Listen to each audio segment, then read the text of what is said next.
जोधपुर केंद्रीय संस्कृति एवं पर्यटन मंत्री गजेंद्र सिंह शेखावत ने कहा कि कांग्रेस में भले ही अध्यक्ष कोई भी हो पर वहां आला कमान एक ही परिवार होता है। उस परिवार के सामने कांग्रेस अध्यक्ष की क्या हैसियत है। जोधपुर प्रवास के दौरान शेखावत ने अपने आवास पर जनसुनवाई की और मीडिया से रूबरू कई मुद्दों पर खुलकर बातचीत की। कर्नाटक में नेतृत्व परिवर्तन को लेकर कांग्रेस अध्यक्ष मल्लिकार्जुन खड़गे के पार्टी हाईकमान द्वारा तय किए जाने संबंधी बयान पर मीडिया द्वारा पूछे गए सवाल पर शेखावत ने कहा कि यह तो पार्टी का विषय है, लेकिन चाहे आपातकाल के समय में संजय गांधी का हस्तक्षेप रहा हो या 10 साल तक यूपीए सरकार में बिना संवैधानिक पद पर रहते हुए भी सोनिया और राहुल गांधी का हस्तक्षेप हो, कैबिनेट के फैसलों को जिस तरह सरेआम मीडिया के सामने उछाला जाता था, संवैधानिक व्यवस्थाओं की धज्जियां उड़ाई जाती थी, जब वो लोग आज संविधान की किताब लेकर घूमते हैं तो इससे ज़्यादा हास्यास्पद कुछ भी नहीं हो सकता है। केंद्रीय मंत्री ने दो टूक कहा कि संविधान की रक्षा करने वाले केवल चोला बदलकर संविधान का रक्षक होने का ढोंग करते हैं। देश इनकी चालों को भली भांति जान चुका है, इनके चेहरे देश के सामने बेनकाब हो चुके हैं।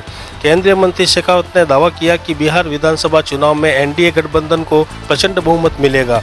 केंद्रीय मंत्री शेखावत ने चूरू एयर क्रैश घटना पर दुख व्यक्त करते हुए कहा कि यह घटना दुर्भाग्यपूर्ण और दर्दनाक है।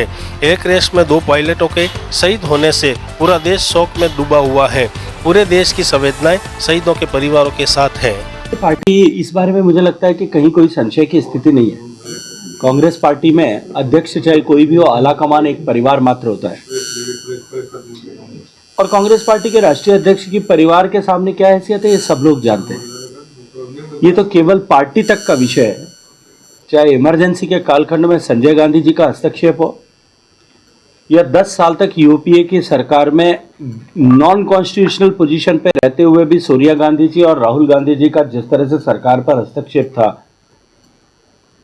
कैबिनेट के फैसलों को जिस तरह से सरेआम मीडिया के सामने फाड़ा जाता था, संवैधानिक व्यवस्थाओं की धज्जियां उड़ाई जाती थी, वो लोग आजकल संविधान की किताब जेब में लेकर के घूम रहे हैं। ऐसी पार्टी के लोग, ऐसी पार्टी के नेता जिन्होंने अपने पार्टी के कॉन्स्टिट्यूशन को भी कपड़े में बांध करके और अपने घर की छत पे रख दिया है और उसका मखौल उठाते हैं, वो देश के संविधान की रक्षा का संकल्प लेकर के संविधान के हत्यारे अपने चोला बदल करके और संविधान की रक्षक होने का ढोंग करते हैं। मुझे लगता है देश इन सब विषयों को जानता पहचानता है। इनके चाल चरित्र चेहरे अब देश के सामने बेनकाब हो चुके हैं, इसलिए राजनीति में निरंतर हाशिए पर जाकर के भी उससे भी कहीं कोने में सिमटते हुए जा रहे हैं।